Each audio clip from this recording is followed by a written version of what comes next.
Bom, pessoal, vamos começar as resoluções dos exercícios da nossa apostila número 2, essa amarelinha.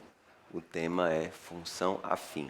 Você já assistiu à aula anterior, a aula teórica, com demonstrações, com vários exercícios, inclusive, e agora a gente vai fazer algumas aulas, eu vou fazer uma série de 3 aulas só de resolução desse material, tá bom? Fica ligado que a gente vai ser bem objetivo na resolução dessas questões.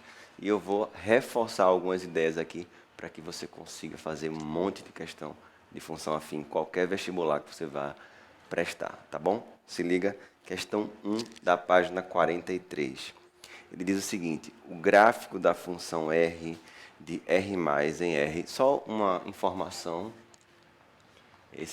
quando ele fala r mais, são os reais não negativos em r, domínio contra domínio, tá? Só para relembrar esse conceito. Bom, mostra o faturamento f de t em milhares de reais de um restaurante em função do tempo t, desde o dia de sua inauguração. Então, tem um gráfico, uma reta. Eu não coloquei aqui porque eu quero fazer na hora, tá? Então, tem um gráfico aqui. Então, ela parte do ponto 0,3 e passa pelo ponto 1,5. E aí ele fala o seguinte: é correto afirmar que. Então, a primeira coisa que eu vou fazer nessa questão é encontrar a função, tá bom? Então vamos lá direto ao ponto. A função é representada por essa reta como ft, eu não vou falar f de x, vou falar f de t por causa da variável do problema. Vai ser at mais b. Né? Normalmente é ax mais b, mas eu vou falar de at mais b, porque a variável é t. O A tem um significado, o B tem outro. Então, o B, a gente já sabe que é a ordenada, ou seja, é o Y do ponto onde a reta toca aqui, ó, o eixo das ordenadas, ou seja, o B é 3. E o A é o que a gente chama de taxa de variação ou coeficiente angular. Existem outros sinônimos, inclinação, declividade, declive, tem um monte de sinônimos, mas os principais são taxa de variação e coeficiente angular. Como é que se calcula isso se eu tenho dois pontos? Vamos lembrar? Delta y sobre delta x. Ou seja, você tendo dois pontos, você faz a variação do y sobre a variação do x e encontra o a. Vamos lá, eu tenho os dois pontos, então consigo fazer sem problemas. 5 menos 3 sobre Δx, 1 menos 0. Então eu encontro o a igual a 2. O b já é 3, o a é 2. Qual é a minha função? Minha função está pronta. At mais b, 2t mais 3. Já encontramos, ok? Qual vai ser a alternativa correta? Vamos ver o que ele afirma para a gente julgar. Primeira coisa, letra A. O coeficiente angular da função é 3. Falso. O coeficiente angular da função é 2. Letra A está falsa. Outra que a gente vê rapidinho. Letra E. F de 3 é igual a 0. Totalmente falso. F de 3 igual a 0, essa reta teria que cortar o eixo x, no caso o eixo t, no 3. Ou se você colocar 3 no lugar do t, essa conta teria que dar 0. Nada a ver, né? 2 vezes 3, 6, mais 3, 9. F de 3 é 0. Falso. Então, letra A, letra E, falsas. Letra B, aí eu vou usar um conceito aqui que mistura um pouco de geometria analítica, porque função afim e geometria analítica, na parte de estudo da reta, eles estão muito ligados, né? Porque estudo da reta é o gráfico de uma função afim, então eles estão totalmente conectados. Bom, na letra A, então, portanto, está falso, já vimos isso. A letra E, vou ajeitar aqui. A letra A está falsa, a letra E também está falsa, vou falar da letra B. Ele diz que o gráfico da reta é paralelo, olha só, paralelo ao gráfico da função t mais 3. Bom, função h de t igual a t mais 3. Está dizendo que o gráfico dessa função é paralelo ao gráfico dessa função. Por que isso é falso? Quem estudou analítica já sabe. Quem ainda não estudou, não tem problema. Eu vou deixar um card aqui com a playlist de geometria analítica para você assistir, tá bom? Se quiser aprofundar e aprender muita coisa de analítica, assiste a essas aulas. Mas vamos lá. O coeficiente angular dessa reta é 2 e dessa aqui é 1. Para que as retas sejam paralelas, os coeficientes angulares têm que ser iguais, e nesse caso são diferentes. Portanto, a B também é falsa. A letra C. O gráfico da função f é perpendicular ao gráfico da função p. Olha p. P de t igual a menos 2t menos 2. Esse item também está falso, porque para que duas retas sejam perpendiculares, o produto dos coeficientes angulares deve ser menos 1. E aí, ó, 2 e aqui é menos 2. Portanto, essas retas não são perpendiculares. Se você estiver pensando aí, e qual deveria ser o valor do coeficiente angular, por exemplo, para que ela fosse perpendicular? Olha só, se o coeficiente angular dessa reta é 2, o coeficiente angular de qualquer reta perpendicular a ela, por exemplo, vou chamar uma função, uma letra qualquer aqui, G. Não, G eu acho que tem ali para não confundir. Vamos botar uma função K de t. Teria que ser menos 1 meio de t mais qualquer coisa, mais uma constante c. Tá? Coeficiente 2, coeficiente menos meio, que é o inverso oposto. Isso, inclusive, está nas aulas de analítica, tá? Mas, ok, não é perpendicular. Portanto, esse item também é falso. Bom, sobrou só a letra D, né? Mas aí vamos ver por que isso acontece. Porque a letra D é verdadeira. O gráfico da função f intercepta o gráfico da função g, g de t igual a t mais 5, no ponto 2, 7. Será que isso é verdade? Está dizendo que o gráfico de f intercepta o gráfico de g no ponto 2, 7. Bom, se isso for verdade, eu vou substituir o 2 no f e o 2 no g, e as respostas devem ser iguais, inclusive 7. Vamos ver se isso é verdade. F de 2 nessa função é 2 vezes 2 mais 3, o que dá 7. 2 vezes 2, 4 mais 3, 7. E g de 2 nessa função, 2 mais 5, também dá 7. Olha aí, bateu certinho, tá vendo? As duas se interceptam no ponto 2, 7.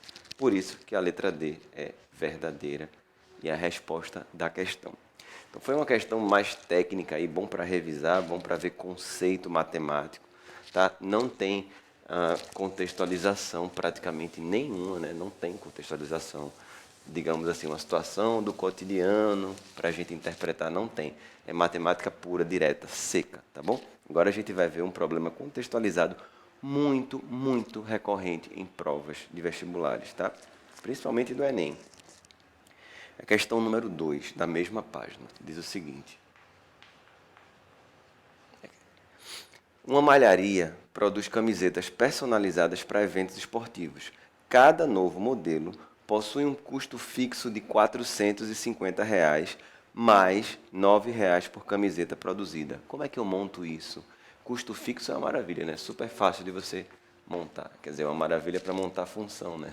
Não para a gente ter custo fixo, que aí é sempre uma dificuldade. Ter um custo fixo mais esse custo variável, aí depende do número de camisetas. Então essa é uma coisa bem comum, né? Tem aquela questão bem clichê, né? Bem batida. A corrida de táxi tem uma bandeirada fixa de tantos reais, mas não sei quanto por quilômetro rodado. Esse é aquele clássico. Um plano de internet tem uma taxa fixa, mas não sei quanto por minuto. E assim vai. O Enem ele pega contextualizações mais modernas. Se bem que essa é bem clássica também, camiseta, valor fixo, produção. Mas ok. Não tem como disfarçar muito função afim, entendeu? É um tema tão do dia a dia, tão simples de você encontrar, que quando você lê um problema, já mata rápido a função afim, é fácil de montar. Bom, sabendo que cada camiseta será vendida por R$ 20, então vamos fazer um cálculo aqui da venda, tá? C de custo, V de venda. Essa venda, ela tem a gente chama de venda, arrecadação, receita, faturamento, valor arrecadado, é tudo a mesma coisa. Vou chamar de receita, que é um nome bem clássico, né? Ou faturamento, vamos lá, faturamento. Bom, V de N vai ser 20 vezes a quantidade, né? Cada um é vendida por R$ 20. E ele fala o seguinte, ó, a desigualdade que permite calcular o número de camisetas vendidas para que se tenha um lucro de no mínimo R$ 1.000. O que significa dizer que uma coisa é no mínimo R$ 1.000? Significa dizer que o lucro é maior ou igual a 1.000, tá? Dizer que uma coisa é no mínimo 1.000 significa dizer que ela é maior ou igual a 1.000, beleza? E o que é o lucro, que é outra coisa que eu também falo para o pessoal, não tenta encarar isso como uma fórmula. O cálculo do lucro, ele está no nosso dia a dia, está em tudo que a gente vive aqui ao nosso redor, né? No sistema de mercado, tudo trabalha com lucro. O que é o lucro? É o que você recebe menos o que você gasta, né? Esse é o conceito mais simples, mais cru, mais orgânico. Digo, o que é lucro? O que eu recebo menos o que eu gasto, ok? Ou seja, 20N, que é a receita, o faturamento, menos o que eu gasto, que é 450 mais 9N. Isso tem que ser maior ou igual a 1.000. Bom, essa é a expressão. Aí, toda vez que você chegar numa expressão como essa, numa função, numa expressão, numa desigualdade, você para, olha para as alternativas e vê como foi que a questão colocou para você poder marcar, beleza? Não esquece disso, porque se você for fazendo a conta, você vai chegar num valor de N aqui, quando olha para a alternativa, eita, nem estava do jeito que eu pensei. E aí você volta. Então, quando chegar aqui, dá uma olhada nas alternativas e vê o que foi que a questão preparou para a gente marcar, tá bom? Se você observar as alternativas desse problema, a única coisa que ele fez foi pegar o 450 e o 9N e fazer uma pequena fatoração, colocar 9 em evidência. Porque tanto 450 quanto 9 são múltiplos de 9, né? Então eu vou fazer isso aqui, inclusive, ó.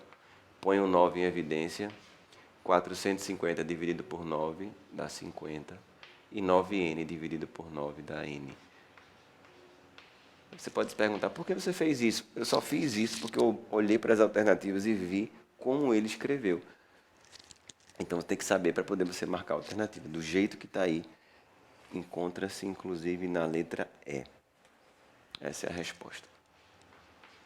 Então, ó, totalmente diferente da primeira questão, que era extremamente conteudista, matemática pura. Tem vestibular que cobra dessa maneira aqui. Já tem outros que colocam uma matemática mais aplicada. Então, vai depender da prova que você vai fazer. Eu acredito que você que está assistindo a aula vai fazer Enem, pelo menos, e algum outro vestibular. Alguns vão fazer até outros vestibulares, né? Outras pessoas vão fazer só o Enem. Então, só o Enem, esse tipo de problema é muito mais recorrente. Agora, outros vestibulares que têm matemática mais tradicional usam também outra abordagem. Claro que a gente tem que estar preparado para qualquer tipo de questão. Por isso que eu vario tanto o tipo de raciocínio de um mesmo assunto, para a gente olhar para o mesmo tema sob vários ângulos, tá bom? A questão que eu vou fazer agora, para a gente encerrar essa aula, não ficar muito longa, é a número 5 da página 44.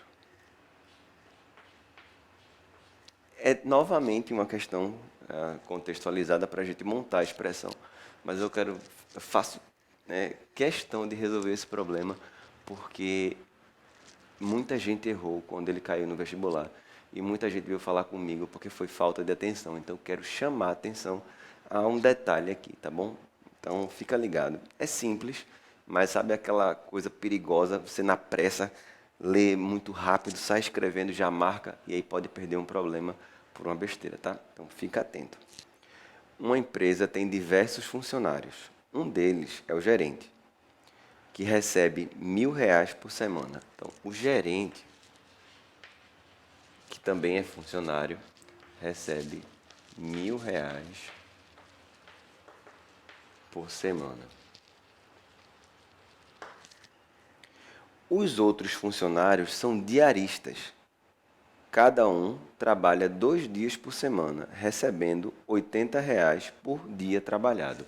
Bom, os outros funcionários, vou colocar aqui, outros funcionários, só trabalham 2 dias por semana. Como cada dia é R$ 80, como ele trabalha 2 dias, dá 160 por semana, tá? Por aí, até aqui, uma conta super normal, coisa bem aplicada do dia a dia, por semana. Bom, a pergunta é a seguinte, né? O que é que ele pede? Chamando de X a quantidade total de funcionários e a quantia Y em reais, a quantia Y em reais que esta empresa gasta semanalmente para pagar seus funcionários é expressa por. Ó, X é o número de funcionários, tá? São X funcionários. Empregados, funcionários, tá? Só que lembre-se de um detalhe, né? O gerente também é funcionário. Então, nessas X pessoas, uma delas é o gerente e a outra pessoa, as outras, né, X menos 1, são os outros funcionários que eu coloquei aqui. Foi aí que muita gente errou. Na hora de montar a função, muita gente fez assim, 1000, que é o gerente, mais 160 vezes X, que é o número de funcionários. Mas está errado. Os funcionários que ganham 160 por semana, a quantidade não é X, a quantidade é X menos 1. Porque esse 1, para completar, é o gerente, já foi contado aqui. Ó. Então é 160 vezes X menos 1. Só que a resposta 1000 mais 160x, ela existe, né? É a letra E. E aí muita gente marcou, só que está errado. Essa é a resposta correta. E aí aquilo que eu falei, quando eu olho para cá, olho para as alternativas, não está do jeito que eu escrevi. Então eu tenho que continuar o cálculo. Multiplica 1000 mais 160 menos 160x menos 160. 1000 menos 160 dá 840. Então seria uma conta dessa forma. Agora sim, agora a resposta está certa, a letra D de dado. Então, fica essa dica, tá? Leia com atenção, por mais fácil que pareça, leia com calma, pode ter alguma pequena armadilha, a gente tem que tomar cuidado para não cair, tá bom? Até a próxima aula, bons estudos. Faltam mais 2 aulas ainda sobre resolução de questões de função afim, tá bom? A gente vai começar a próxima aula, inclusive, com uma questão bem diferente, bem legal, e é um desafio compreender também. Fica ligado. Até lá!